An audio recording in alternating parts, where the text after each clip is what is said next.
दोस्तों, बिना परीक्षा सीधी नौकरी विद्या संबल योजना 2026 का नया आदेश और नए दिशा निर्देश आ गए। इसी के साथ नया फॉर्म भी आ गया। कार्यालय निदेशक माध्यमिक शिक्षा राजस्थान बीकानेर की तरफ से ऑफिशियल आदेश जारी कर दिया। जी हां दोस्तों, विद्या संबल योजना के लिए नए दिशा निर्देश जारी हो चुके हैं। माध्यमिक शिक्षा विभाग राजस्थान के विद्यालयों के प्राध्यापकों के लिए रिक्त पदों पर विद्या संबल योजना प्रथम चरण के अंतर्गत पात्र अभ्यर्थियों को गेस्ट फैकल्टी के रूप में पूर्णतः अस्थायी तौर पर लगाए जाने के संबंध में नया दिशा निर्देश जारी हो गया। नया आदेश आ चुका है। दोस्तों, विद्या संबल योजना में अब चरण के हिसाब से प्रक्रिया पूरी होगी। प्रथम चरण शुरू हो चुका है और इस विषय के अंतर्गत माध्यमिक शिक्षा विभाग राजस्थान के विद्यालयों में प्राध्यापकों के रिक्त पदों पर विद्या संबल योजना के प्रथम चरण के अंतर्गत पात्र अभ्यर्थियों को गेस्ट फैकल्टी के रूप में पूर्णतः अस्थायी तौर पर लगाए जाने गेस्ट फैकल्टी की नियुक्ति हेतु रिक्त पदों का निर्धारण करते समय यह सुनिश्चित किया जाए कि उक्त पद IFMS में स्वीकृत है तथा उक्त पद से किसी भी कार्मिक का वेतन आहरण नहीं हो रहा है। यानी अब जो वैकेंसी ली जाएगी वो IFMS पोर्टल के द्वारा ली जाएगी। यानी IFMS में अगर खाली पद है तो ही फॉर्म भरा जाएगा। और सबसे जरूरी, वर्तमान में नगर निकायों के चुनाव के कारण आदर्श आचार संहिता लागू है, अतः उपरोक्त कार्रवाई केवल ग्रामीण क्षेत्र में स्थित विद्यालयों हेतु ही की जाएगी। यानी विद्या संबल योजना के प्रथम चरण में ग्रामीण क्षेत्र के सरकारी विद्यालयों में ही गेस्ट फैकल्टी के लिए फॉर्म भरे जाएंगे। आइए बात करते हैं, विद्या संबल योजना में विज्ञप्ति जारी हो चुकी है तो कौन से पद के लिए फॉर्म भरे जा रहे हैं। तो राज्य सरकार द्वारा विद्यालयों में शिक्षण व्यवस्था को सुदृढ़ करने के लिए तथा विद्यार्थियों को गुणवत्तापूर्ण शिक्षा सहयोग उपलब्ध कराने के उद्देश्य से विद्या संबल योजना में प्रथम चरण के फॉर्म भरने शुरू हो चुके हैं। विद्या संबल योजना के तहत सबसे पहले प्राध्यापक पद के लिए फॉर्म भरे जा रहे हैं। राजस्थान शिक्षा राज्य एवं अधीनस्थ सेवा अधिनियम 2021 में संबंधित पद एवं विषय हेतु वर्णित प्रावधानों के अनुसार ही प्राध्यापक के फॉर्म भरे जाएंगे। विद्या संबल योजना की नई विज्ञप्ति के अनुसार यहाँ पर आपको नोट मिलते हैं। दोस्तों, भले ही ये ऑर्डर आपके पास हो, लेकिन इस ऑर्डर में छोटी छोटी बातें ऐसी है जिसे हमें जानना बहुत जरूरी है। तो एक नंबर है, गेस्ट फैकल्टी हेतु न्यूनतम आयु आवेदित पद से संबंधित सेवा नियम में वर्णित प्रावधानों के अनुसार होगी। गेस्ट फैकल्टी के लिए न्यूनतम आयु सेकंड ग्रेड और थर्ड ग्रेड टीचर के लिए 15 साल न्यूनतम आयु होनी चाहिए और फर्स्ट ग्रेड टीचर के लिए न्यूनतम आयु 21 वर्ष होनी चाहिए। इसी के साथ 2 नंबर है, विद्या संबल योजना के तहत गेस्ट फैकल्टी के रूप में सेवानिवृत्त या फिर निजी अभ्यर्थी लगाए जाएंगे। सेवानिवृत्त शिक्षक इस योजना के लिए पात्र होंगे, फॉर्म भर सकते हैं। शर्त यह है कि आवेदित पद की न्यूनतम वांछित योग्यता अर्ज की होनी चाहिए, तभी फॉर्म भर सकते हैं। साथ ही सेवानिवृत्त शिक्षक अधिकतम 65 वर्ष की आयु तक के ही गेस्ट फैकल्टी के रूप में कार्य करने हेतु पात्र होंगे। जो शिक्षक रिटायरमेंट हो चुके हैं, जिसकी उम्र 65 वर्ष से ज्यादा नहीं है, वही गेस्ट फैकल्टी के लिए फॉर्म भर सकते हैं, पात्र हैं। साथ ही भाषा विषयों को छोड़कर शेष विषयों के लिए अंग्रेजी माध्यम विद्यालय में अंग्रेजी माध्यम कक्षाओं के लिए गेस्ट फैकल्टी के रूप में लगाए जाने हेतु संबंधित पद विषय के लिए संबंधित सेवा नियमों में प्रावधानित न्यूनतम शैक्षणिक वांछित अर्हता अंग्रेजी माध्यम से अर्जित की जानी अनिवार्य होगी। यानी जो विद्यालय अंग्रेजी माध्यम के हैं उनमें गेस्ट फैकल्टी के लिए केवल वही अभ्यर्थी फॉर्म भर सकते हैं जिनकी शैक्षणिक योग्यता अंग्रेजी माध्यम से है, वही अंग्रेजी माध्यम के विद्यालयों में फॉर्म भर सकेंगे। साथ ही रिक्तियों की हम बात करें तो विद्या संबल योजना के अंतर्गत गेस्ट फैकल्टी के रूप में विद्यालयों में स्वीकृत किंतु स्पष्ट रिक्त पद पर ही लगाया जाएगा। यानी अगर स्कूल में स्पष्ट रूप से रिक्त पद है तभी विद्या संबल योजना के अंतर्गत गेस्ट फैकल्टी के रूप में लगाया जाएगा। और दोस्तों, कौन से विद्यालय में कौन से विषय के खाली पद हैं, इसके लिए विद्यालयवार स्पष्ट रिक्तियों का प्रकाशन या फिर अवलोकन संबंधित विद्यालय या फिर PO विद्यालय के नोटिस बोर्ड क्षेत्र व ग्राम के सार्वजनिक स्थान जिला शिक्षा अधिकारी मुख्यालय माध्यमिक या फिर प्रारंभिक शिक्षा कार्य तथा विभागीय वेबसाइट education.rajasthan.gov.in पर किया जाएगा। यानी इस वेबसाइट पर आप रिक्तियों का प्रकाशन देख सकते हैं कि कौन से विद्यालय में कौन से विषय के खाली पद हैं। अब हम बात करते हैं विद्या संबल योजना के प्रथम चरण में प्राध्यापक के लिए गेस्ट फैकल्टी फॉर्म भरने की प्रक्रिया क्या है। किसी भी पद हेतु 65 वर्ष तक की आयु के सेवानिवृत्त शिक्षक या फिर निजी अभ्यर्थी जो उक्त पद की पात्रता रखते हो, निर्धारित प्रारूप में पूर्ण भरा हुआ आवेदन पत्र समस्त आवश्यक दस्तावेज फॉर्म के साथ में संलग्न करके विभाग द्वारा निर्धारित की गई समय सारणी के अनुसार अंतिम तिथि तक विद्यालय विद्यालय समय में संबंधित विद्यालय के प्राचार्य या फिर पीईओ को स्वयं व्यक्ति सह विद्यालय में उपस्थित होकर प्रस्तुत करेंगे।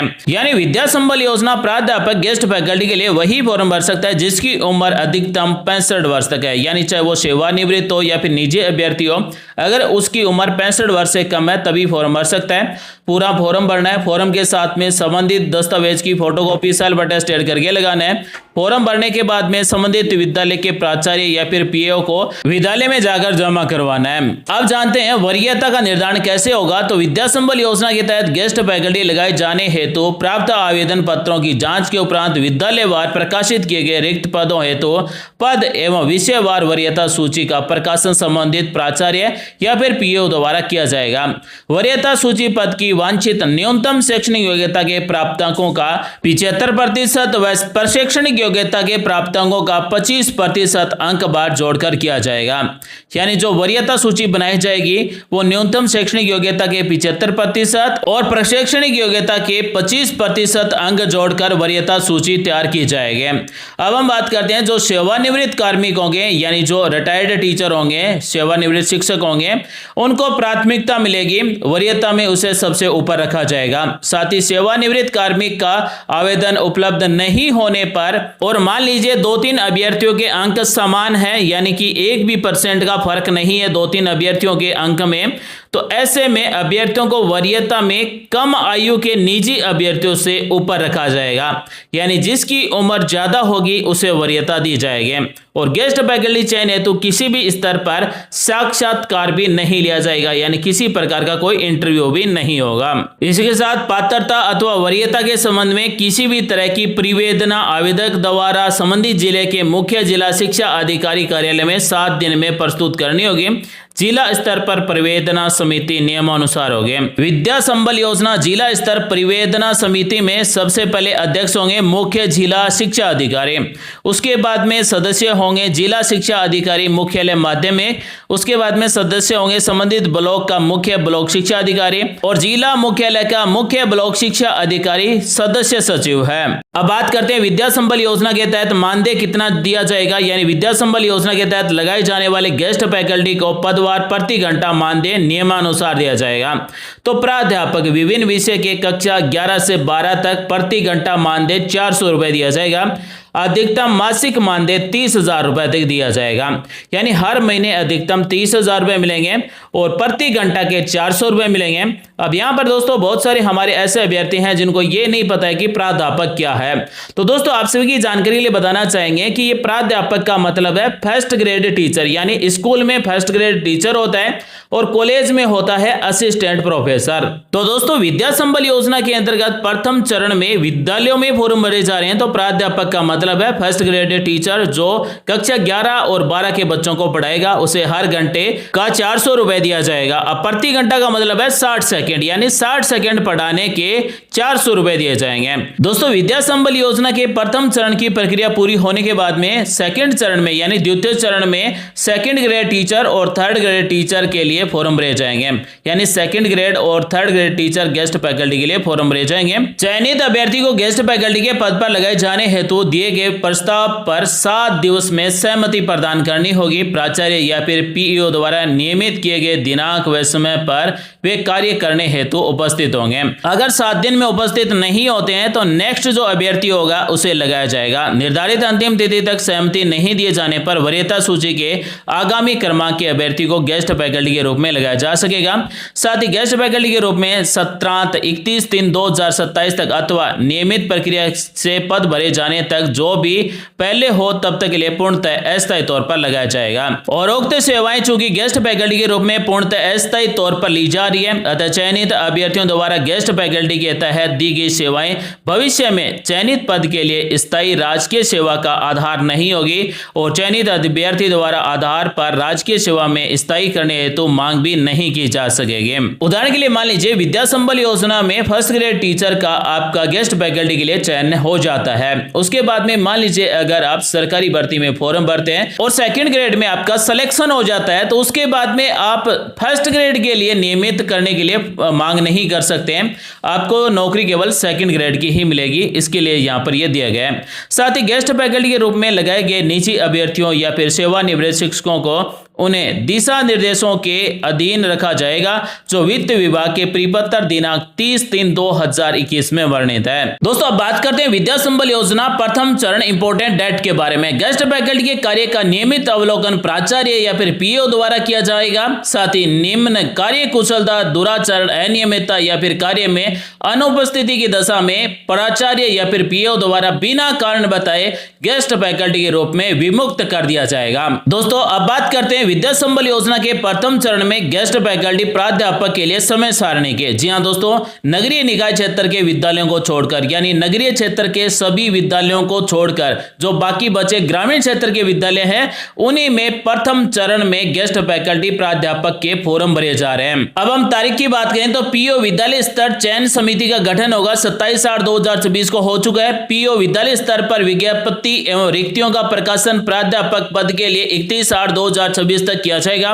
अभ्यर्थियों द्वारा आवेदन तारीख है 1/9/2026 से लेकर 7/9/2026 दोपहर 12 बजे तक फॉर्म भर सकते हैं। यानी 1/9/2026 से लेकर 7/9/2026 तक दोपहर 12 बजे तक स्कूल में जाकर फॉर्म जमा करवा सकते हैं।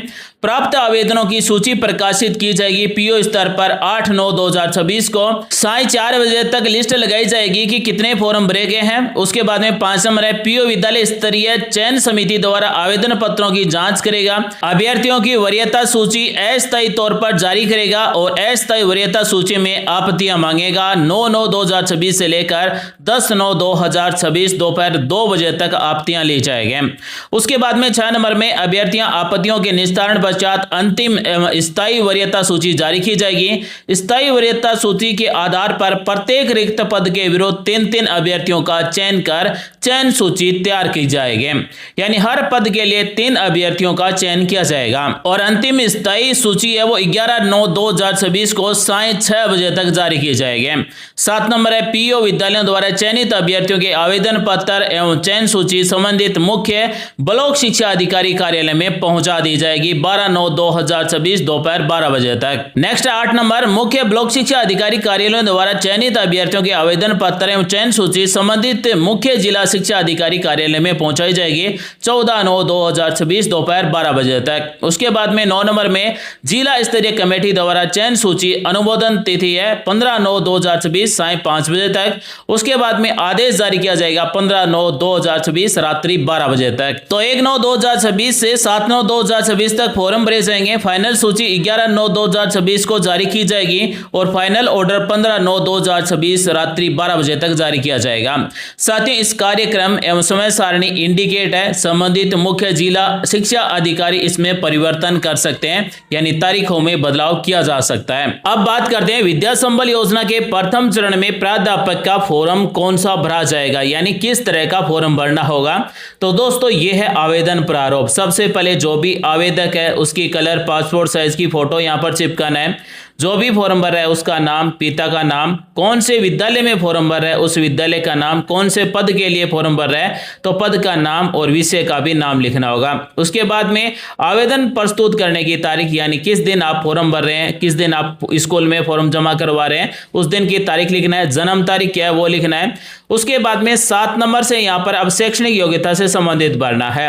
सबसे पहले 1 नंबर पर माध्यमिक यानी 10वीं कौन से साल में पास किए, कितना % नंबर है, 10वीं की मार्कशीट साथ में संलग्न करनी है। अब है उच्च माध्यमिक कौन से साल में पास किए, कितना % है, स्नातक कब पास किए, कितना % नंबर है, अधि स्नातक आपने पास किए है तो कौन से साल में पास किए, कितना % नंबर है। उसके बाद में प्रशैक्षणिक योग्यता है, यानी बीएड या फिर समकक्ष आपने कौन से साल में पास किए, % नंबर कितना है, डीएलएड या फिर समकक्ष पास करा है तो कौन से साल में पास करा है, कितना % नंबर है। अब आता है 9 नंबर वैध पात्रता रिट, आवश्यकता अनुसार रिट उत्तीर्णता वर्ष कौन सा है और कितना % नंबर है। दोस्तों यहाँ पर हम जितने भी शैक्षणिक योग्यता की डिटेल भरेंगे उन सभी की मार्कशीट की फोटोकॉपी सेल्फ अटेस्टेड करके लगाना है। उसके बाद में 10 नंबर है निवास का पता। सबसे पहले स्थायी पता, उसके बाद में वर्तमान पता, उसके बाद में मोबाइल नंबर, जाति क्या है यानी SC ST OBC या फिर EWS है तो आरक्षित वर्ग होने पर प्रमाण पत्र साथ में लगाना होगा। यानी अगर आप SC ST OBC या फिर EWS MBC से है तो यहाँ पर आपको अपना जाति प्रमाण पत्र साथ में लगाना होगा। 13 नंबर है अन्य, जैसे विकलांग है या फिर भूतपूर्व सैनिक है, विधवा है, परित्यक्ता है, स्पोर्ट्स पर्सन है तो उनका सर्टिफिकेट लगाना होगा। 14 नंबर में आधार कार्ड की फोटोकॉपी लगाना होगा। 15 नंबर मूल निवास प्रमाण पत्र की फोटोकॉपी लगाना होगा। और 16 नंबर है चरित्र प्रमाण पत्र, 2 राजपत्रित अधिकारियों द्वारा प्रदत्त किए हुए चरित्र प्रमाण पत्र लगाने होंगे। तो दोस्तों 2 चरित्र प्रमाण पत्र अलग अलग राजपत्रित अधिकारियों के द्वारा हस्ताक्षर करके साथ में लगाना होगा, चाहे वो किसी भी स्कूल का प्रिंसिपल हो या फिर कॉलेज में कोई प्रोफेसर हो, असिस्टेंट प्रोफेसर हो, यानी राजपत्रित अधिकारी होना चाहिए। 17 नंबर पॉइंट है, मैं शपथ पूर्वक घोषणा करता हूं कि चूंकि मेरी सेवाएं गेस्ट फैकल्टी के रूप में पूर्णतः अस्थायी तौर पर ली जा रही है, अतः मेरे द्वारा गेस्ट फैकल्टी के तहत दी गई सेवाएं भविष्य में चयनित पद के लिए स्थायी राजकीय सेवा का आधार नहीं होगी एवं मेरे द्वारा इस आधार पर राजकीय सेवा में स्थायी करने हेतु मांग नहीं की जाएगी। अब इस फॉर्म को भरने के बाद में फॉर्म में पॉइंट नंबर 1 से लेकर 13 तक यानी जितने भी शैक्षणिक योग्यता और आधार कार्ड, मूल निवास प्रमाण पत्र, चरित्र प्रमाण पत्र, जाति प्रमाण पत्र, इन सभी की 1 से 13 तक स्व प्रमाणित छाया प्रतियां यानी फोटोकॉपी सेल्फ अटेस्टेड करके इस फॉर्म के साथ में लगाना है। साथ ही यहाँ पर जो भी आवेदक है उसके यहाँ पर हस्ताक्षर होंगे। दोस्तों यहाँ पर दिए गए वित्त सामान्य वित्त एवं लेखा नियम विभाग के परिपत्र क्रमांक इत्ता के अनुसार 3/3/2021 द्वारा जारी प्रारूप में शपथ पत्र अनिवार्य रूप से दिया जाना है।